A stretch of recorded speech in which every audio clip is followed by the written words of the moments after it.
Ouais, c'est Tyler, j'espère que vous allez bien. On se retrouve aujourd'hui pour les ActuFlix. Et oui, nouvel épisode d'ActuFlix, ça fait un petit moment que j'en ai pas fait. Ça doit faire un peu plus d'une semaine, pratiquement deux. Donc ça y est, je suis de retour pour vous parler des sorties cinéma, bien entendu. Aujourd'hui, on va aussi parler de la série The Boys. Voilà, j'ai regardé la saison 1, on va en parler. On va parler aussi, bien entendu, de What If. What If, ça y est, c'est terminé. C'était l'épisode final aujourd'hui, ce matin. Donc, comme j'en ai pas parlé depuis un moment, on parlera vite fait des autres épisodes, 7, 8, 9. Et, bien entendu, le film Back North. Back North, voilà, qui a fait pas mal parler. Je l'ai vu, je vais vous dire un petit peu qu'est-ce que j'en ai pensé, merde.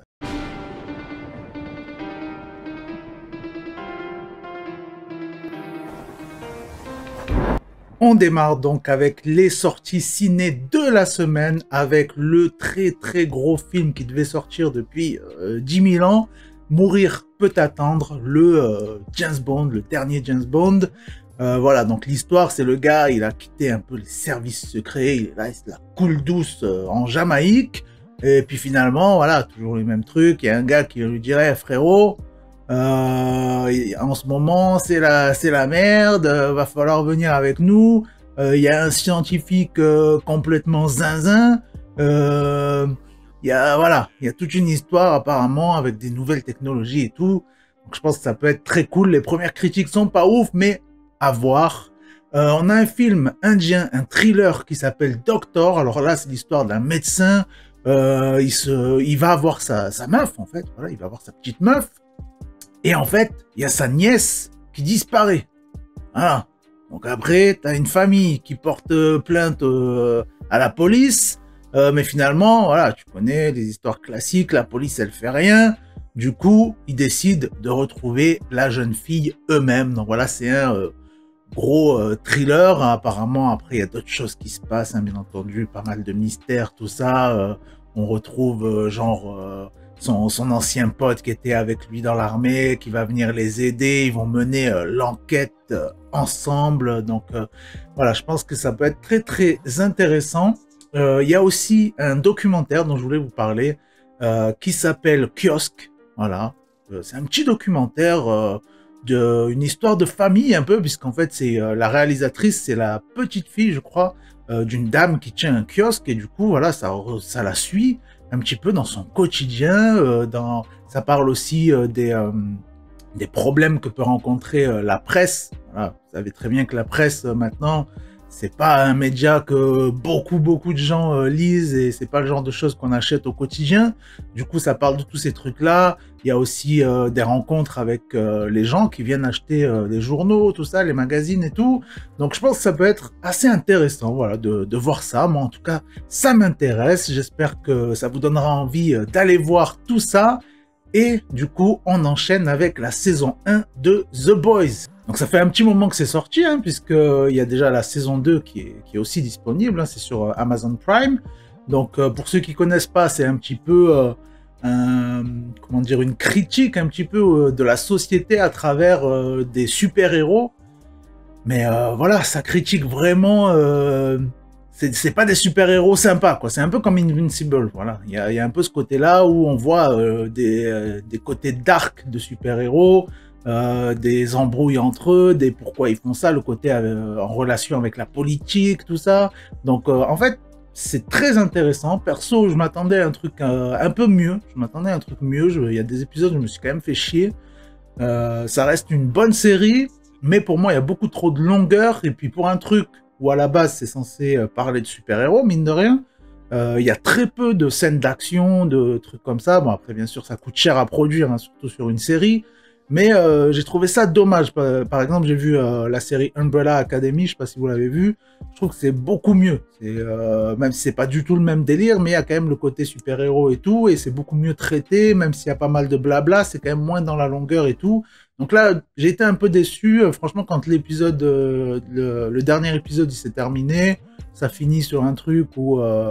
sur le truc un peu choquant et tout, mais je trouve que ça manquait d'impact et ça m'a pas donné envie de voir la saison 2. En fait. Et puis du coup, parlons de What If. What If, donc on a l'épisode 7 en fait qui parlait de Thor, genre si Thor n'avait pas eu son frère Loki, qu'il avait été fils unique, donc en fait bien sûr il y a son frère, mais vous savez les histoires elles sont assez complexes dans les Marvel, tout ça, en fait il est retourné chez les géants de glace, du coup il est devenu un réel géant de glace et tout, enfin, c'est un délire le gars, et du coup Thor il a grandi vraiment tout seul dans sa famille et tout, il est un peu le petit garçon qui fait ses conneries, il sort, il fait la fête et tout, tu vois. Et du coup, voilà, j'ai pas trop apprécié l'épisode, franchement. C'est très enfantin, en fait, comparé à ce qu'on avait eu à l'épisode de ouf avec Doctor Strange. Là, on est vraiment, je trouve, à l'opposé.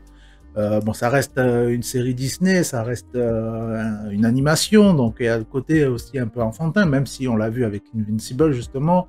Il y a des animations qui sont pour les adultes, mais là, je trouvais qu'ils ont vraiment trop tiré le truc. Et je sais que les vrais fans de Thor et de Marvel, tout ça, ils sont assez verts qu'on traite tout le temps Thor comme un gamin. On en reparlera d'ailleurs pour l'épisode 9.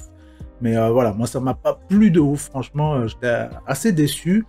Après, du coup, l'épisode 8, alors là, l'épisode 8, c'était incroyable. En fait, l'épisode 8 et 9, je vous l'avais dit, il y avait des rumeurs comme quoi ils allaient suivre. Ben, c'est le cas. Là, franchement, le 8, il est incroyable. En fait, ça reprend l'histoire de Avengers 2, l'ère d'Ultron. Sauf que là, Ultron, voilà. Là, c'est le what if. Il a réussi. Et si il avait réussi à tout péter, quoi. Tu vois, il s'est pas fait baiser par les Avengers. Et il est parti en mode pierre d'infinité et tout. Bon, je vous spoil pas tout. Mais voilà, il est parti en mode vénère. Et du coup, il est badass de fou. Il se passe des trucs incroyables. Enfin, vraiment, le gars, il est ultra, giga, méga puissant. C'est un truc de malade, vraiment. Thanos à côté, franchement, il lui fait ça, le gars, il est mort, pour te dire, tu vois. Donc, c'est vraiment un truc de malade. J'ai grave kiffé cet épisode 8. Du coup, j'avais trop hâte de voir l'épisode 9 ce matin. Et l'épisode 9, franchement, voilà, c'est vraiment le truc, tu sais, du soufflet. Voilà, là, c'est retombé, franchement. Parce que par rapport au potentiel, tu vois, du personnage, la puissance de malade qu'il a, franchement, j'avais trop hâte de voir ça. Voilà, il y avait la rumeur comme quoi ils allaient réunir du coup un peu tous les personnages qu'on avait vus dans les autres What If. Ça a été le cas, donc ça, ok, ça a été respecté. Sur ce côté-là, j'ai pas été déçu. Mais sur la globalité, bon, déjà Thor, pareil, le côté clownesque, quoi. Ça peut être sympa, hein. Franchement, j'avais bien aimé l'épisode des zombies où il y avait Spider-Man qui apportait la touche d'humour, mais là, je trouve que, je sais pas, ils en ont trop fait, en fait. Et là où j'ai été déçu, où c'est le rapport de force qui, pour moi, c'est pas du tout cohérent, quoi. L'épisode d'avant, l'autre, il est badass de ouf. Même à un moment, il le dit lui-même dans l'épisode, genre, rien qu'en pensant, je peux faire disparaître une planète, quoi, tellement il est puissant, tu vois. Et là, il galère contre 5 pauvres Avengers. Franchement, j'ai trouvé que c'était mal géré, en fait. Le rapport de force, même, il y a du coup le Doctor Strange qu'on avait découvert dans l'épisode 5, je crois que c'était. Où vraiment, il est giga puissant, lui aussi. Il a avalé des tonnes et des tonnes. Enfin, ça a duré des siècles, apparemment, le fait qu'il avale des pouvoirs de monstres et tout.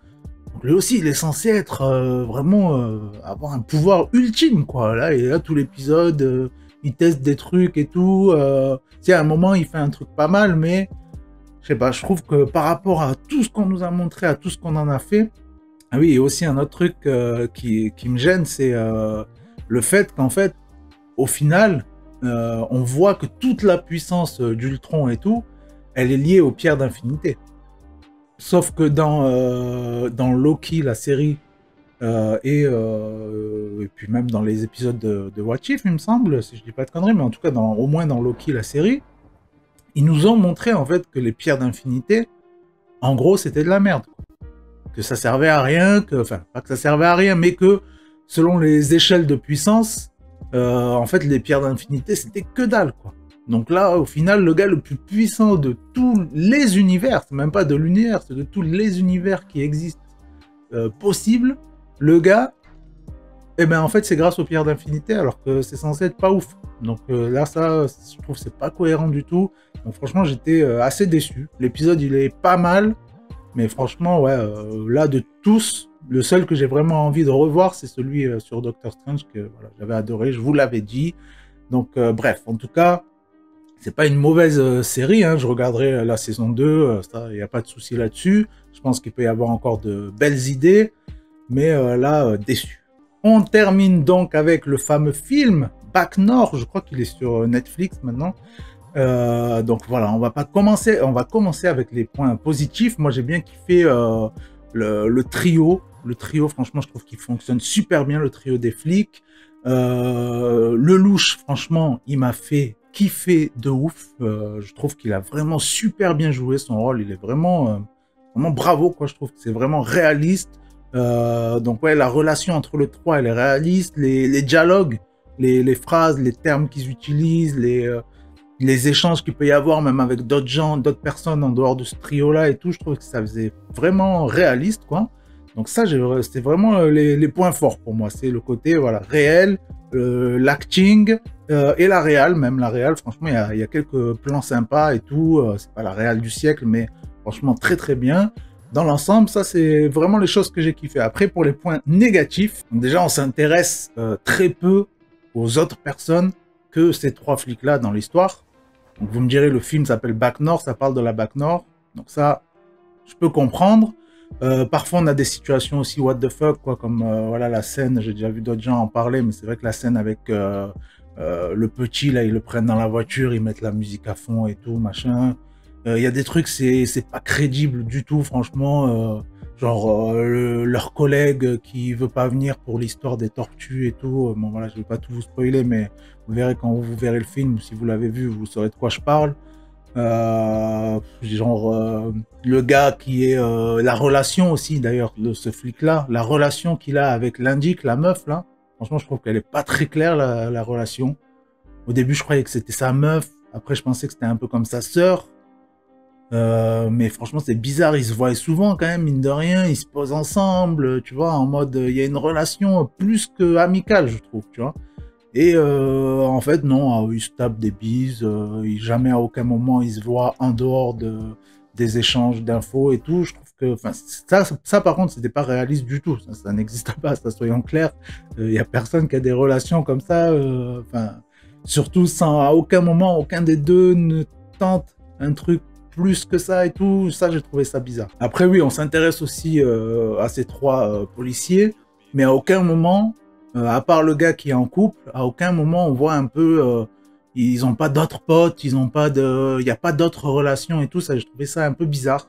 Ça manquait un petit peu en fait. Voilà, à part un, il y a pas de famille, il y a pas de relation et tout. Ça, je trouvais ça bizarre. Ça aurait rajouté un petit peu des choses, je pense, dans l'histoire. Ça aurait rajouté de la complexité peut-être au personnage et tout. Donc ça, je trouvais que ça manque un petit peu. Donc après voilà, dans l'histoire, ça montre un petit peu que au final chacun joue un peu son rôle. Voilà, c'est un peu comme une grosse pièce de théâtre en fait au final où tout le monde joue son rôle dans la vraie vie, je parle. Hein, voilà, eux ils font les policiers, les autres ils font des conneries, les autres ils vendent de la drogue parce qu'ils n'ont pas le choix. Ça montre un petit peu ça, donc ça j'ai bien aimé parce que ça instrumentalise pas vraiment, ça va pas non plus mettre la faute sur un ou sur l'autre, même si là on est plus du côté de la police, c'est sûr, mais je trouve que ça reste quand même assez correct au niveau du traitement, surtout qu'à un moment, je sais plus c'était quoi la phrase, mais à un moment, en fait, t'as Gilles Lelouch qui dit une phrase. Ah merde, j'aurais dû noter cette phrase. Je sais plus c'était quoi la phrase, mais il dit une phrase justement comme ça sur genre en fait... voilà, genre un peu c'est le jeu, quoi, tu vois, chacun fait ce qu'il peut, quoi, tu vois. Et à la fin, justement, il se retrouve dans la situation inverse, tu vois. Et on se rend compte que ce qu'il a dit dans la première partie à un délinquant, bah, au final, c'est lui qui se retrouve dans cette situation-là et que finalement, même son supérieur, il s'en fout qu'il soit flic ou pas là, c'est une relation, ça devient une relation où c'est lui le délinquant et que finalement, voilà, c'est la même chose qu'au début. Sauf que, voilà, la situation est inversée. Donc ça, je trouvais ça assez bien. Là, je trouve qu'il y avait un parallèle justement entre, là, il passe de la position de flic à victime. Et je trouvais que ça, c'était intéressant. Du coup, il n'y a pas que le côté où, ouais, c'est nous les gentils, on arrête les méchants. Non, il n'y a pas réellement ça, en fait. J'ai entendu plein de gens dire que c'était ça le film, alors que pas du tout. À la fin, il y a totalement un rapport inversé. Il y a même le flic qui veut surtout pas... bon là, je suis obligé de spoiler, mais bon, tant pis. Hein. Si vous avez pas vu, mettez mute ou quittez tout de suite. Mais ouais, à la fin, voilà, quand ils sont arrêtés et tout, l'autre, il veut surtout pas trahir son indique et tout. Voilà, le gars, bon, c'est un peu le gars, un peu genre, le seul qui a vraiment des valeurs de ouf. Donc, je trouve que c'était plutôt bien traité, en fait. Après, le truc qui me dérange, c'est que on a dit que c'était une histoire vraie, plus ou moins. Sauf que c'est quand même apparemment très éloigné de la réalité. Donc, c'est ça que j'aime pas. Parce que moi, j'aime beaucoup les histoires vraies. Je trouve que ça rajoute des choses au film. Ça donne plus envie de le voir. Et puis, en fait, t'en sors en ayant appris vraiment quelque chose, alors que là, en fait, non. On part d'un postulat qui était une histoire vraie, mais il n'y a pas que du réel, ils ont transformé le truc et tout. Donc, voilà, ça j'ai pas apprécié. Surtout qu'ils auraient pas dû jouer sur ça, en fait. Ils auraient pas dû dire c'est basé sur des faits réels et tout. Pour moi, c'est trompeur, en fait. C'est ça que j'ai pas aimé. Mais sinon, dans l'ensemble, franchement, bon film. Hein. Je vous dis, Le Louche, il m'a fait kiffer. Je me suis pas ennuyé. Il y a des bonnes scènes. Hein. Mine de rien, le truc de la tortue, même si c'est pas cohérent, mais en tout cas, ça ancre dans une réalité. C'est un truc qui doit certainement arriver, pas qu'à Marseille d'ailleurs, mais voilà, du trafic comme ça. Donc, il n'y a pas que la drogue, même si c'est un petit exemple, mais voilà. Ils ont essayé de montrer autre chose que la drogue, mais c'est vrai que voilà, il y a des moments quand ils vont dans la cité et tout, où tout le monde les attend, c'est la guerre civile, quoi, tu vois. Là, ça fait vraiment pas réaliste. Il y a des trucs, c'est trop tiré par les cheveux. Et en fait, il y a des trucs qui me font dire, et je pense que c'est la réalité, c'est que ceux qui ont fait le film, ils sont complètement déconnectés de tout ça, ils connaissent pas du tout. Ils ont essayé d'intégrer 2-3 éléments en mettant la scène avec du Joule dans la voiture et tout, pour mettre un côté un petit peu sympa, mais ça sent le forcé en fait. Mais voilà, je vous dis franchement, moi je me suis pas fait chier, ça reste un film sympa en tant que film. On va parler en tant que film, en tant que cinéma, un film sur la BAC Nord, c'est un film sur la BAC Nord, les acteurs sont bons, l'histoire est sympa, il y a des rebondissements et tout, donc franchement si vous l'avez pas vu, moi je trouve que ça vaut quand même le coup. Et Gilles Lelouch, franchement, respect, gros boulot. Et ben voilà, c'était Tyler. J'espère que vous avez kiffé, j'espère que vous allez regarder peut-être certaines de mes recommandations ou pas, parce que j'ai quand même pas mal critiqué de trucs là cette semaine. Ouais, je suis assez pas content, là. Surtout What If, franchement What If, ça m'a un peu saoulé. Pour ceux qui sont sur la radio, on continue en musique, bien entendu.